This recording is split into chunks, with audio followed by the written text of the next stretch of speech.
चलिए तो अब स्टार्ट करते हैं कोऑर्डिनेट ज्योमेट्री।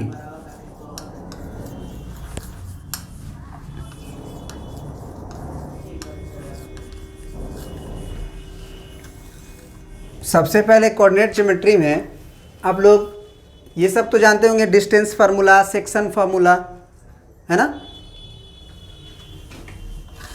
ये सारे कार्टेशियन कोऑर्डिनेट सिस्टम में आते हैं। जैसे एक्स वाई एक्सिस जो होता है और जो ओरिजिन, इसे हम लोग बोलते हैं कार्टेशियन कोऑर्डिनेट सिस्टम। ठीक है, तो कार्टेशियन कोऑर्डिनेट सिस्टम में हम लोग किसी पॉइंट का लोकेशन बताते हैं तो पॉइंट ऑफ रेफरेंस की ज़रूरत पड़ती है। पॉइंट ऑफ रेफरेंस का मतलब कहाँ से, जैसे हम आप ही से पूछें कि आप अपने घर में कहाँ हैं, तो आप बताइएगा कि हम घर में हैं, तो किसी को पता नहीं चल पाएगा। लेकिन अगर आप ये बोलें जो कि आपके घर में सब लोग, आप जैसे आप अपने घर में सब लोग आपको जानते हैं, अपने घर वालों से फ़ोन पे बात कर रहे हैं और वो पूछ रहे हैं कि आपका कोऑर्डिनेट कहाँ है, तो आप बोलिएगा कि हम घर में हैं, तो क्या उनको एग्जैक्ट लोकेशन के बारे में पता चल पाएगा कि आप कहाँ हैं? तो उसके लिए आप क्या यूज कीजिएगा कि एक पॉइंट ऑफ रेफरेंस यूज कीजिएगा कि हमारे घर में जो पहला जो गेट है ना, वहाँ से अंदर घुसने के बाद टीवी के सामने मैं हूँ, चाहे कोई बोलेगा कि बाथरूम के मैं बगल में हूँ, चाहे कोई बोलेगा कि पलंग के पास हूँ, है ना। तो इसका मतलब वो हर व्यक्ति जो होगा कहीं ना कहीं किसी पॉइंट का हेल्प ले रहा होगा उस कोऑर्डिनेट को बताने के लिए, जहाँ से उस जो चीज़ वो जानता है, सब जानता है, जिसको आप बता रहे हो वो चीज़ जानता है कि नहीं, यहाँ ये जो चीज़ है वो फिक्स है। जैसे टीवी है वो फिक्स है, तो आपने उसका हेल्प ले लिया, है ना। गेट है वो फिक्स है, या फिर आपका सोफ़ा है वो फिक्स है, किसी पॉइंट समय के लिए फिक्स है। तो वहाँ से कोई रेफरेंस लेके बता रहे हैं वहाँ से हम 2 मीटर इतना, 3 मीटर इतना पे हैं। तो उसी तरह से किसी भी पॉइंट का लोकेशन को बताने के लिए सबसे पहली ज़रूरत पड़ती है एक पॉइंट ऑफ रेफरेंस की, जिसको कि ओरिजिन के नाम से भी जाना जाता है, और उसे ओरिजिन बोला जाता है। तो वहाँ से आप किसी भी पॉइंट का लोकेशन बताते हो x1 और y1, ठीक है, x1 और y1। तो जो पहला एंट्री होता है, याद रखिएगा, यहाँ पे अगर a, b लिखा हुआ है तो a को बोला जाता है फर्स्ट एंट्री और b को बोला जाता है आपका सेकेंड एंट्री। दूसरा, a को आप x कोऑर्डिनेट भी बोल सकते हो और y को आप b को आप y कोऑर्डिनेट भी बोल सकते हो। ठीक है। दूसरा चीज कि अगर हम आपसे पूछें कि अगर ये पॉइंट है, मान लीजिए x1, y1, और एक दूसरा पॉइंट है आपका x2, y2, इन दोनों पॉइंट के बीच में डिस्टेंस कितना है। तो अगर ये दोनों पॉइंट के बीच में अगर आपको डिस्टेंस पता करना है तो आप क्या करोगे? डिस्टेंस फार्मूला जानते हो, तो वो कहाँ से आता है उसका प्रूफ भी देख लो साथ में, फटाफट हम करते चलेंगे। आप क्या करो कि पहले परपेंडिकुलर डाल दो एक्स एक्सिस पे, और यहाँ पे एक यहाँ से परपेंडिकुलर डाल दो। क्या तुम्हें एक राइट एंगल दिख रहा है? अब इसको मान लो m मान लेते हैं। अब देखो ये PM जो लेंथ है उसके लिए हमारा हाथ जो है लेफ्ट राइट चल रहा है कि अप एंड डाउन चल रहा है, बताओ। तो लेफ्ट एंड राइट का मतलब हो गया कि इसमें कभी भी यूज होगा तो एक्स एक्सिस का यूज होगा, एक्स कोऑर्डिनेट का यूज होगा, क्योंकि वही लेफ्ट राइट है। और अगर हम बोले QM का लेंथ, तो QM का लेंथ के लिए हमारा हाथ ऊपर नीचे चल रहा है, तो उसके लिए हम y कोऑर्डिनेट का यूज करेंगे, यानी कि हमेशा y एक्सिस की बात होगी उसके लिए x की कोई ज़रूरत ही नहीं है। आप देख भी सकते हैं ओरिजिन से यहाँ तक का x कोऑर्डिनेट अगर पूछें तो क्या यहाँ पे x2 जब है तो क्या इस लाइन का कोई भी कोऑर्डिनेट x में तो x2 ही रहेगा ना, x में x2 रहेगा। और अगर हम पूछे कि यहाँ वाला पॉइंट का लेफ्ट राइट वाला डिस्टेंस क्या ये x1 रहेगा हमेशा? क्योंकि फर्स्ट एंट्री बोलता है एक्स कोऑर्डिनेट, तो उस पॉइंट का अगर फर्स्ट कोऑर्डिनेट की बात किया जाए तो वो ओरिजिन से इतना डिस्टेंस पे है राइट लेफ्ट में, तो उसका एक्स कोऑर्डिनेट यही है। तो जरा बताइए आप कि ये कितना बचा। बिल्कुल सही, x2 माइनस x1। उसी तरह से अगर हम बोले कि ओरिजिन से आप इतना ऊपर हो, हाइट पे हो, तो क्या बताओ कि ये लेंथ क्या होगा फिर, y2 होगा क्या। अब ये y2 हो गया। अब यहाँ से देखो, ये हाइट बोलो चाहे ये हाइट बोलो चाहे ये हाइट बोलो, क्या दोनों का सबका हाइट सेम है। तो P का जो y कोऑर्डिनेट है y1, क्या M का भी y कोऑर्डिनेट वही होगा। तो ये भी y1 होगा। अब आप बताओ कि यहां से यहां तक का डिस्टेंस हम लिख सकते हैं y2 माइनस y1। अब बाई पाइथागोरस थ्योरम PQ जो है वो हाइपोटेनस का काम कर रहा है, तो PQ बराबर क्या हो जाएगा, अंडर रूट PM का स्क्वायर और प्लस QM का स्क्वायर। तो PQ का जो कोऑर्डिनेट लेंथ आया वो PM कितना है, जरा देखो, x2 माइनस x1 का whole square plus y2 minus y1 का होल स्क्वायर। तो ये चीज़ आप प्रूफ करने जानते थे, लेकिन एक चीज़ इसमें हम क्या सीखे कि कभी भी लेफ्ट राइट वाली डिस्टेंस की बात होगी तो हमको बस एक्स कोऑर्डिनेट का यूज करना है। ऊपर और नीचे की डिस्टेंस की बात होगी, अप एंड डाउन के डिस्टेंस की, तो वाई कोऑर्डिनेट यूज होगा। This is the concept. अब जरा देखते हैं और कुछ। यहाँ पे अगर x2 माइनस x1 का होल स्क्वायर है तो हम मैथमेटिक्स का रूल लगा के इसे x1 माइनस x2 का होल स्क्वायर भी करें तो कोई फर्क पड़ेगा, क्योंकि स्क्वायर है। तो जब स्क्वायर है तो आप 2 माइनस 3 करके स्क्वायर करो, चाहे 3 माइनस 2 करके स्क्वायर करो, रिजल्ट तो 1 ही आना है। 4 माइनस 2 करके होल स्क्वायर करो, चाहे 2 माइनस 4 करके स्क्वायर करो, रिजल्ट तो सेम ही आना है। इसका मतलब आप ऐसे डिस्टेंस फार्मूला को याद करो कि पहला कोऑर्डिनेट का एक्स कोऑर्डिनेट दूसरा कोऑर्डिनेट का एक्स कोऑर्डिनेट का डिफरेंस का स्क्वायर प्लस दूसरे पहले का वाई कोऑर्डिनेट और दूसरे के वाई कोऑर्डिनेट का डिफरेंस का स्क्वायर प्लस करना है। एक्चुअली घटा के स्क्वायर करके फिर प्लस करना है, यहाँ पे याद रहेगा। बोलिए। तो PQ इज इक्वल टू हम लिख देंगे स्क्वायर ऑफ, या ऐसे, difference of x coordinate, difference of x coordinate का स्क्वायर, फिर plus difference of y coordinate का स्क्वायर। आप हमारे साथ ही साथ इस सब चीज़ को करते चले। क्या हम इसको मिटा सकते हैं? ये भी लिख लीजिएगा, पहला को फर्स्ट एंट्री भी बोलते हैं, दूसरा को सेकेंड एंट्री भी बोलते हैं।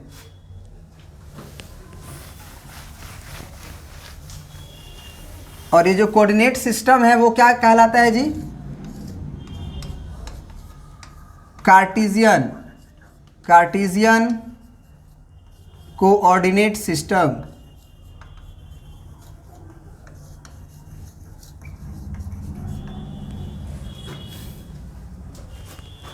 तो ये डिस्टेंस फार्मूला याद रहेगा ना?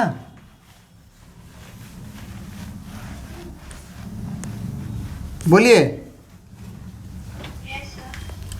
अब आ जाइए आप सेक्शन फार्मूला पे। सेक्शन फार्मूला में दो तरह का डिवीजन होता है, आप लोग क्लास 10th में पढ़े होंगे। सेक्शन फार्मूला में दो तरह का डिवीजन होता है, एक होता है इंटरनल डिवीजन। होता क्या है सेक्शन, पहले वो समझिए, पहले सेक्शन फार्मूला क्या होता है ये समझिए। जैसे कि आपको एक पॉइंट दिया हुआ है x1, y1 और एक दूसरा पॉइंट दिया हुआ है x2, y2, और इस लाइन को ज्वाइन करने वाला जो स्ट्रेट लाइन है या लाइन सेगमेंट है, उसको एक पॉइंट जो है वो मान लीजिए आपको 3:2 रेशियो में डिवाइड कर रहा है। एक पॉइंट क्या कर रहा है जी, इस PQ को ज्वाइन करने वाले लाइन को पी क्यू को ज्वाइन करने वाले लाइन को जो आर पॉइंट है वो 3:2 रेशियो में डिवाइड कर रहा है, तो निश्चित रूप से ये पॉइंट का लोकेशन फिक्स होगा। तो इसका कोऑर्डिनेट क्या होगा, क्वेश्चन यही है। तो हमेशा 3:2 नहीं दिया रहेगा, हमेशा आपको 4:1 भी बोल सकता है, 7:3 भी बोल सकता है, 3:2 भी बोल सकता है। इसका मतलब आप कह सकते हो कि ये m:n बोल सकता है, m:n। कोई दिक्कत है?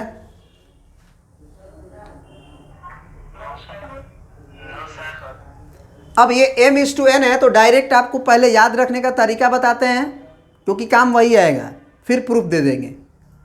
सबसे पहले हम याद करने का तरीका बताएंगे, क्योंकि क्वेश्चन में आप वही यूज करोगे जो अभी हम समझा रहे हैं। जिस तरीका से आप याद रखोगे ज़्यादा दिन तक वर्क आएगा, मतलब काम आएगा वो चीज़। तो क्या करते हैं, इस m कोऑर्डिनेट का मल्टीप्लाई दूर में करते हैं और n का कोऑर्डिनेट का मल्टीप्लाई दूर में करते हैं। दूर का मतलब होता है कि जैसे m जो रेशियो था वो p और r के किनारे को छू रहा था, m जो था वो p और r के किनारे को छू रहा था, तो m के लिए दूर हुआ q। उसी तरह से n जो है वो किस किनारे को छू रहा था, r और q को, तो उसके लिए दूर हुआ p। तो आप याद रखिएगा कि जो r का कोऑर्डिनेट होगा वो m इंटू क्यू होगा, m इंटू क्यू होगा, अब प्लस n इंटू p होगा और divided by m plus n होगा। अगर ये याद कर लिए तो अति उत्तम है। तो अब अगर r का आपको x कोऑर्डिनेट लिखना हो तो सारा काम x में होगा। x कोऑर्डिनेट का यूज y के साथ कुछ नहीं है, क्योंकि x कोऑर्डिनेट का मतलब होता है लेफ्ट राइट वाली कहानी, उसको ऊपर नीचे के डिस्टेंस से कोई मतलब ही नहीं होता है। तो जब हम r का x कोऑर्डिनेट निकालेंगे तो ये जो m है उसमें q में मल्टीप्लाई कर रहे हैं, तो q के किस कोऑर्डिनेट में करना चाहिए, x में। तो q का x कोऑर्डिनेट है x2 प्लस n का p में मल्टीप्लाई करना है। तो जब x निकाल रहे हैं तो p के x कोऑर्डिनेट में होगा x1 और भाई ये p का x कोऑर्डिनेट हुआ, केवल x कोऑर्डिनेट, अगर सॉरी r का, और अगर r का ही y कोऑर्डिनेट निकालना हो तो वही m q है, तो m इंटू क्यू, लेकिन q का अब कौन सा coordinate, y2 plus n into p का y कोऑर्डिनेट, तो y1 और बाई m प्लस n। समझ में आया? इसको याद करने के बजाय हम हमेशा रिकमेंड करते हैं कि इसको मत याद कीजिए, आपको जो अभी बता रहे हैं उसको याद कीजिएगा। सबसे पहले आप क्या करो कि न्यूमरेटर और डिनोमिनेटर को n से डिवाइड कर दो, न्यूमरेटर और डिनोमिनेटर को n से डिवाइड कर दो। जैसे m:n है ना, m/n, उसको आप लेमडा मान लो। क्या मान लो? अरे कोई नंबर ही आएगा ना, रेशियो 2:3 रहेगा तो 2:3 को ही पूरा लेमडा मान लो, 2:3 है उसी को लेमडा मान लो। तो अब जो है अगर हम बोलें कि r का अगर x कोऑर्डिनेट लिखना है तो न्यूमरेटर और डिनोमिनेटर में n से डिवाइड करो, तो ये m/n इंटू x2 होगा प्लस x1 होगा, क्योंकि n से n कट जाएगा, फिर m/n होगा और प्लस 1 होगा। सही है क्या? अब जरा बताओ कि r का x कोऑर्डिनेट क्या होगा अगर m/n को हम लेमडा रख दें,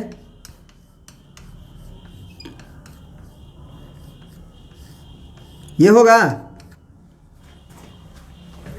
उसी तरह से अगर हम r का y कोऑर्डिनेट पूछें तो r का y कोऑर्डिनेट में अगर हम m/n से डिवाइड करें, एक्चुअली n से केवल, तो m/n y2 plus y1 by m/n plus 1।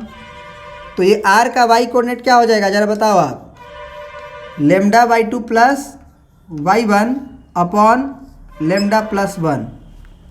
तो इससे फ़ायदा क्या होता है कि यदि आपको कभी कभी m और n का वैल्यू निकालना होता है तो दो इक्वेशन की ज़रूरत पड़ती है, क्योंकि m भी निकालना पड़ेगा, n भी निकालना पड़ेगा। लेकिन अगर m बाई n निकालना है आपको, तो अगर ये फार्मूला यूज करोगे, ये वाला lambda x2 plus x1 by lambda plus 1, तो केवल एक अननोन रहेगा कि दो अननोन रहेगा, आप बताओ। डायरेक्ट निकल जाएगा, तो आपको दो इक्वेशन की जरूरत नहीं पड़ेगी। बात समझे?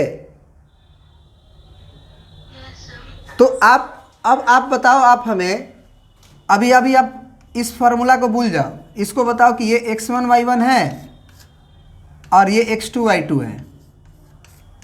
एक पॉइंट है Pxy जो इसे लेमडा इज टू 1 के रेशियो में डिवाइड कर रहा है। तो अभी के रूल के हिसाब से लेमडा का मल्टीप्लाई दूर में होगा और 1 का मल्टीप्लाई दूर में होगा, तो P का जो x कोऑर्डिनेट होगा वो क्या होगा, जरा बता दो आप। लेमडा का मल्टीप्लाई किस में? प्लस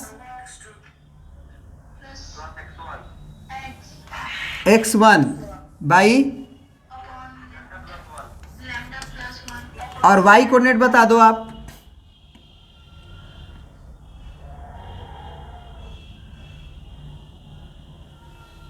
लेमडा का मल्टीप्लाई दूर में करो ना, y वाले में।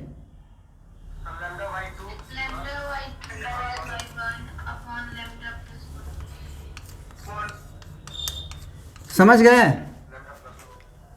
हाँ, समझ गए? इसको प्रिंट कर लो पूरा।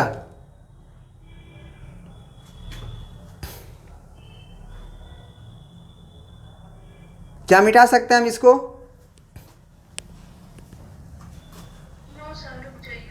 जल्दी कीजिए।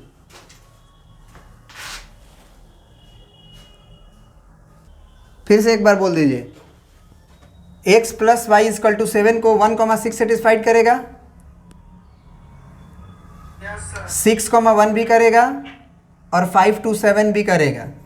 तो उस पर हम एक बेस्ड क्वेश्चन लिखते हैं कि in what ratio 5,2 divides the line segment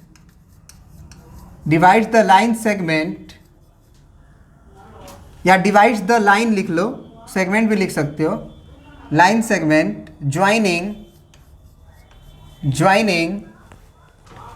1,6 and 6,1। हमने इन व्हाट रेशियो पूछा है। बनाइए जरा इस क्वेश्चन को।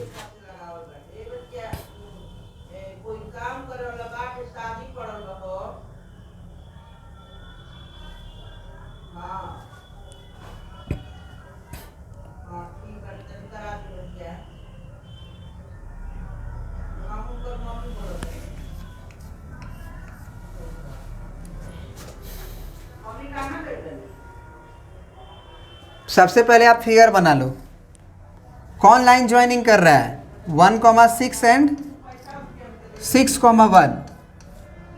अब इसको ज्वाइन करने वाला लाइन को एक 5,2 पॉइंट जो है वो किस रेशियो में डिवाइड कर रहा है। अब बताओ m/n माने कि λ/1 माने, बोलो। अगर तुम m/n मानोगे तो तुम्हें दो इक्वेशन का जरूरत पड़ेगा, अलग से m निकालना पड़ेगा, फिर n निकालना पड़ेगा। और अगर तुम m/n के बजाय इसको λ/1 मान लो तो डायरेक्ट लेमडा का वैल्यू ही वो रेशियो बता देगा तुम्हें कि किस रेशियो में डिवाइड करना है। तो अब जरा देखो यहाँ से, अब जरा देखो यहाँ से कि इस लेमडा के रेस्पेक्ट में दूर कौन है।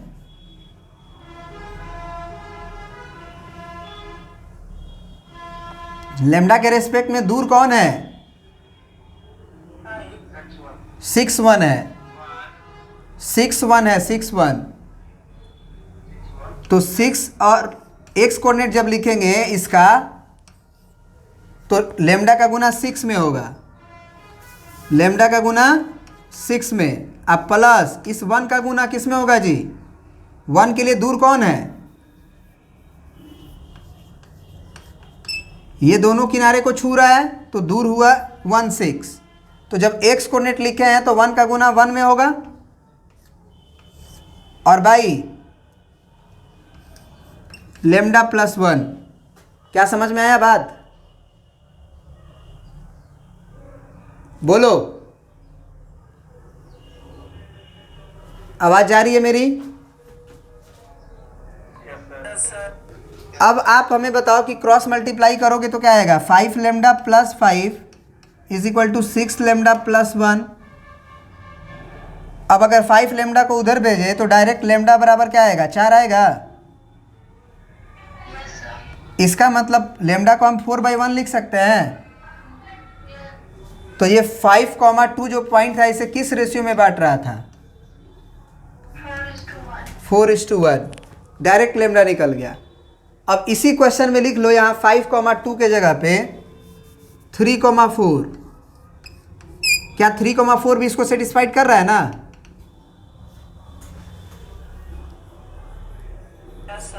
अब 3,4 किस रेशियो में डिवाइड करेगा उस क्वेश्चन को बनाओ।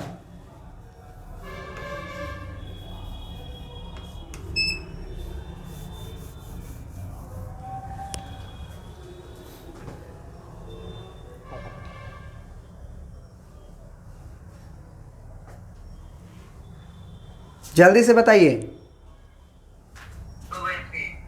2:3। देखते हैं हम लोग x को। अच्छा देखो, अभी अभी हम लोगों ने बोला था कि x कोऑर्डिनेट यूज करोगे तो हमेशा x कोऑर्डिनेट यूज करना होगा, y कोऑर्डिनेट यूज करोगे तो y यूज करना होगा। y से भी आंसर लेमडा का वही आना चाहिए कि अलग आ जाना चाहिए? तुम बताओ। नहीं नहीं, y कोऑर्डिनेट का यूज करके अगर हम लेमडा का वैल्यू निकालना चाहें तो वही आना चाहिए कि अलग आना चाहिए? सेम आना चाहिए। देखते हैं आप इस बार y कोऑर्डिनेट का यूज करके। तो 4 इज इक्वल टू लिखेंगे तो इस लेमडा का मल्टीप्लाई दूर में होगा तो किस में होगा? 6 में कि 1 में? ना, आपने यहाँ y कोऑर्डिनेट यूज किया है तो सारा कहानी y का यूज होगा, y कोऑर्डिनेट का। तो लेमडा इंटू 1 होगा, और प्लस इस 1 का मल्टीप्लाई किस में करेंगे? 6 में, और divided by lambda plus 1। Cross multiply कीजिए तो 4 lambda plus 4 is equal to lambda plus 6। Lambda को इधर लेके आइए, 3 लेमडा, 4 को उधर ले जाइए 2, तो लेमडा इज इक्वल टू 2/3। तो वो अपने आप m का वैल्यू 2 देगा, n का वैल्यू 3 आया, 2:3 आ गया आंसर। क्या ये बात समझ गए? अब देखो एक और चीज़ तुम्हें बता रहे हैं। क्या बता रहे हैं पहले वो समझो, शॉर्टकट में बता रहे हैं, फिर इसी एग्जांपल से उसको और क्लियर करेंगे ज़्यादा। एक था हमारा इंटरनल डिवीज़न, और अब हम पढ़ने जा रहे हैं एक्सटर्नल डिवीज़न फॉर्मूला। क्या है ये एक्सटर्नल डिवीज़न फार्मूला, उसको समझिए पहले। जैसे ये पॉइंट था हमारा x1, y1, ये पॉइंट था x2, y2, ये x1, y1 था एंड ये x2, y2 था। ये पॉइंट को ज्वाइन कर दिए। अब जो पॉइंट P था वो AB को इंटरनली नहीं डिवाइड कर रहा है, एक्सटर्नली डिवाइड कर रहा है m/n रेशियो में। क्या समझे बात को?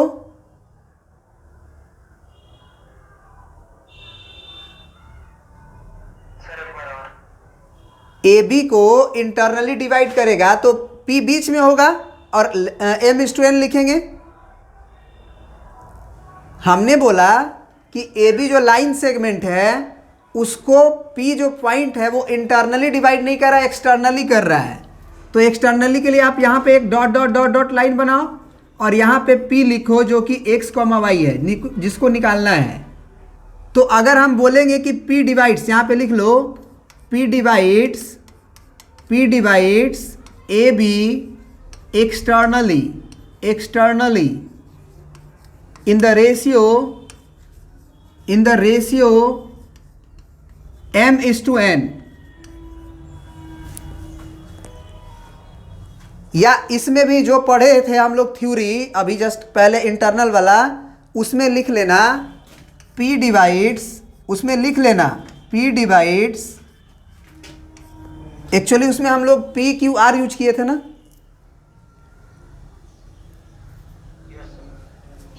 तो इसमें भी वही यूज कर लो। ये P हो गया, ये Q हो गया, ये R हो गया, तो R डिवाइड्स PQ लिख लो। इसमें भी लिख लो R डिवाइड्स PQ, है ना, R divides PQ internally in the ratio m/n। ये हेडिंग डाल के वो लिखे। क्या है मतलब, बहुत इंपॉर्टेंट मतलब है इस वर्ड का। ये वर्ड जो है ना वो बहुत मीनिंग रखता है अपने अंदर, और ये भी, इसको समझिए हम क्या कहना चाह रहे हैं। कभी भी आपको बोले कि R डिवाइड्स PQ, तो R के बाद पहले P आ रहा है कि पहले Q आ रहा है? पहले P आ रहा है। R डिवाइड्स PQ बोला तो सबसे पहले R से आपको P जाना होगा, अब फिर उसी R से कहाँ जाना होगा? Q पे। वो रेशियो आपको दिया हुआ है m/n, समझे आप? फिगर बना के देखिए जरा आप, तब ज़्यादा बेटर क्लियर होगा। R डिवाइड्स PQ, तो R इंटरनली था, ये P था और ये Q था, तो R डिवाइड्स PQ का मतलब यहाँ से देखिए R से P जाना है, फिर R से Q जाना है, तो आपको पता चला ये m/n की कहानी। R डिवाइड्स PQ, तो R से पहले P पे जाना है, फिर Q पे जाना है। इंटरनली में समझ में आता है, एक्सटर्नली में गड़बड़ाता है। अब बताओ कहाँ से कहाँ तक m होगा और कहाँ से कहाँ तक n होगा, जरा बताओ आप इस वर्ड में। R divides PQ externally in the ratio m/n, तो कहाँ से कहाँ तक m को कॉरस्पॉन्ड करेगा और कहाँ से कहाँ तक n को कॉरस्पॉन्ड करेगा, बताओ। इस वर्ड का मतलब हमने लिखा नहीं है अभी तक, आप बता दो।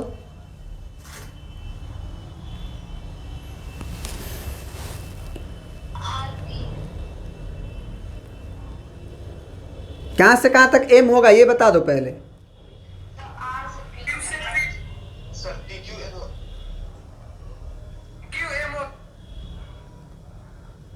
कंफ्यूजन हो रहा है? कंफ्यूजन हो रहा है? R से P तक जाएगा, और n बिल्कुल, जो वर्ड यहाँ यूज हुआ है वही वर्ड वहाँ पे यूज हुआ है, तो इसका भी मतलब यही हुआ। R से PQ डिवाइड कर रहा है, तो R से P जाओ और फिर R से Q जाओ, ये आपको दिया हुआ है m/n। तो R से P जाओगे तो बताओ, R से P मतलब ये पूरे लेंथ को करस्पॉन्ड कर रहा है m, और R से Q का मतलब इस पूरे लेंथ को करस्पॉन्ड कर रहा है ये n। समझ में आया बात?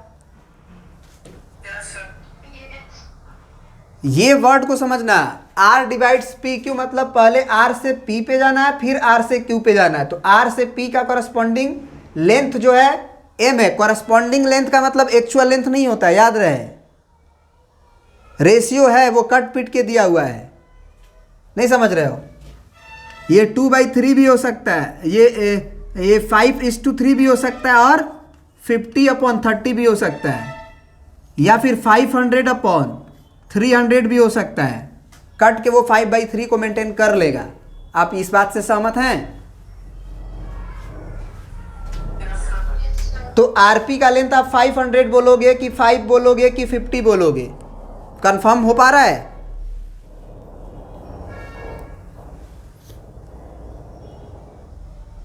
कंफर्म हो पा रहा है कितना होगा लेंथ एक्चुअल में?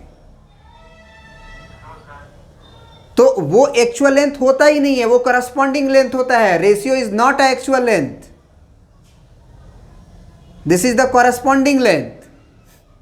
वो रेशियो पे डिपेंड करता है। अब जरा बताइए आप हमें कि अगर एक्सटर्नल डिवीजन फार्मूला आपको याद है, एक्सटर्नल डिवीज़न फार्मूला अगर आपको याद है तो आप हमें बताएं, कि अगर नहीं याद है तो बहुत अच्छा बात है, याद है तो भी अच्छा बात है, नहीं याद है तो और अच्छा बात है। क्यों? क्योंकि फार्मूला को तरीके से याद नहीं करोगे, यूज नहीं कर पाओगे तो काम नहीं बन पाएगा। रट्टा मार लिए, यूज करने आ ही नहीं रहा है तो क्या फ़ायदा।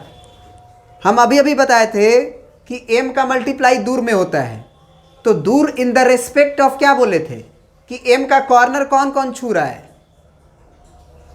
सॉरी m जो है किसका किसका कॉर्नर छू रहा है,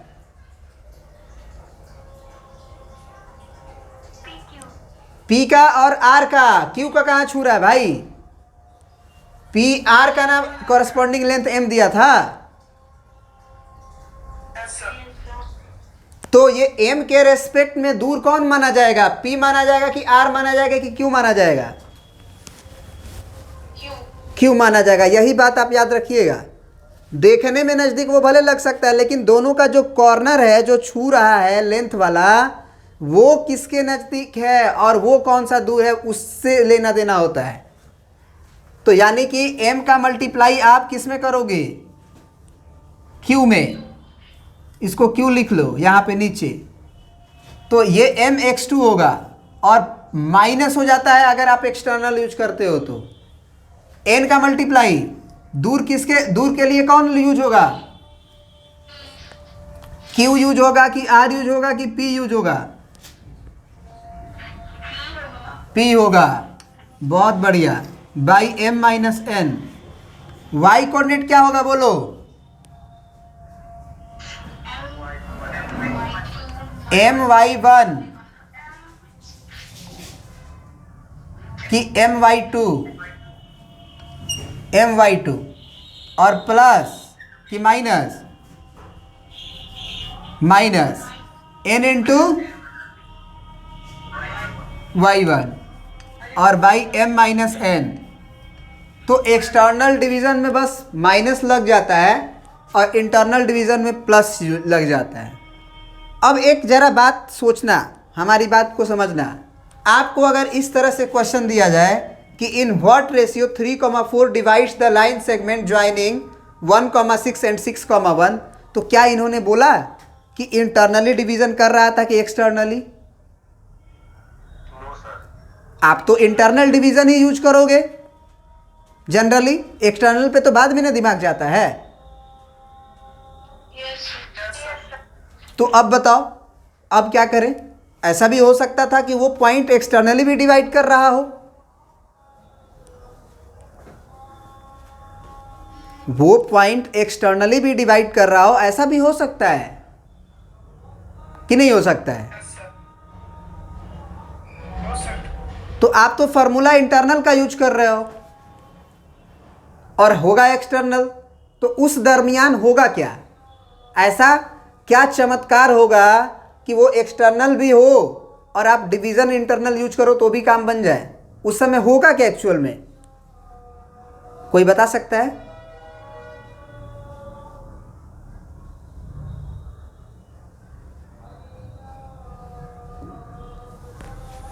जो इनवर्ट रेशियो बोला है ना, अगर वो एक्चुअल में एक्सटर्नल है और आप यूज कर रहे हो इंटरनल, तो जो रेशियो आएगा वो नेगेटिव आ जाएगा। बस इतना का ही फर्क पड़ेगा। जो रेशियो आएगा वो क्या आएगा, तो आप क्या समझ लो, रेशियो का नेगेटिव आने का मतलब क्या समझ लो,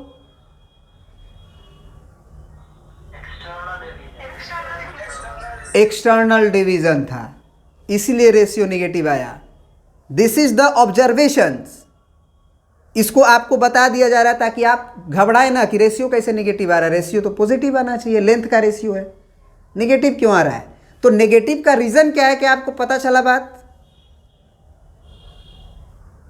दूसरा चीज, एक और बात समझे, एक और बात समझे। अगर मान लीजिए बाय द वे आप एक्सटर्नल फार्मूला यूज कर रहे हैं, आप यूज कर सकते हो। इंटरनल पे मतलब मुहर वुहर मारा गया है क्या कि नहीं इंटरनल ही यूज करना है तेरे को, ऐसा तो नहीं है कुछ। आपने एक्सटर्नल फार्मूला यूज किया और by the way ratio negative आ गया, तो आपको क्या समझना चाहिए? वो इंटरनल था। मतलब अगर एक्सटर्नल यूज कर रहे हो और रेशियो पॉजिटिव आ रहा है तो समझना है ठीक है, एक्सटर्नल ही था। लेकिन एक्सटर्नल यूज किए, रेशियो निगेटिव आ गया, तो आपको क्या समझना है? इंटरनल था। और अगर इंटरनल यूज कर रहे हो और रेशियो पॉजिटिव आ जा रहा है, कोई दिक्कत नहीं है, वही था, इंटरनल डिवीजन ही था। लेकिन इंटरनल डिवीजन फार्मूला यूज कर रहे हो और रेशियो निगेटिव आ गया, तो अब क्या समझना है आपको? समझ गए ना कहानी? अब जरा देखो क्वेश्चन में ट्विस्ट कैसे लाते हैं। जैसे यहां पे हम कर देते हैं आपको एक्सटर्नल वाला करके इंटरनल वाला यूज करा के दिखाते हैं आपको, ठीक है ना। 1661 है, बाहर का पॉइंट ले लेते हैं, मान लो 9 और कॉमा -2, 9 कॉमा -2 क्या सेटिस्फाइड करेगा हमारे उस इक्वेशन को, x + y = 7 को? अब इस क्वेश्चन को देखिए, in what ratio 9, -2 divides the line segment joining 1, 6 and 6, 1। इसको इंटरनल डिवीजन यूज करके बनाओ।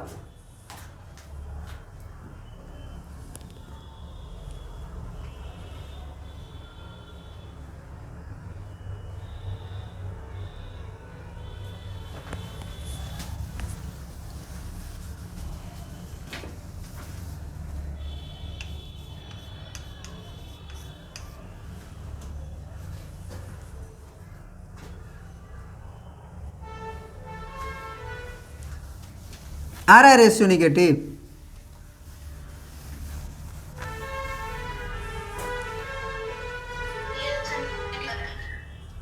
आप इंटरनल यूज करो, रेशियो निगेटिव आएगा। आप इंटरनल फार्मूला क्या होता है जी, प्लस वाला, तो 9 बराबर आप लिखोगे लेमडा इंटू 6 + 1 × 1 और बाई लेमडा +1। तो ये हो गया 9 लेमडा और +9 = 6 लेमडा +1। 3 लेमडा = -8, तो लेमडा -8/3। तो आप क्या बोलोगे? आप ये नहीं बोलोगे कि भैया ये डिवीज़न गलत है। डिवीज़न आपका 8:3 ही आंसर आएगा। आप माइनस को भूल के आप क्या लिख दो कि रेशियो इज 8:3 एंड एक्सटर्नली, बस ये लिख दो। लिख दो कि 9, -2 divides the line segment 1, 6, 6, 1 in the ratio of 8:3 externally. समझ गए? अब आप एक्सटर्नल फार्मूला इसी के लिए यूज करके देखो, रेशियो पॉजिटिव आएगा। हमने बोला था ना कि अगर वास्तव में एक्सटर्नल है और एक्सटर्नल ही यूज करो तो रेशियो निगेटिव नहीं आएगा, तब ठीक आएगा, पॉजिटिव आएगा। आप करके देखो। उसके लिए क्या होता है, 6 × लेमडा और -1 × 1 और बाई लेमडा -1 = 9। क्या ये फार्मूला सही है? बोलो। अब करके देखो। तो 6 लेमडा -1 बराबर 9 लेमडा -9। 6 लेमडा का उधर भेजो 3 लेमडा, 9 को इधर भेजो 8, तो लेमडा = 8:3। क्या रेशियो हमने जो बोला था वही आया है, 8:3? ये चीज आपके दिमाग में गया?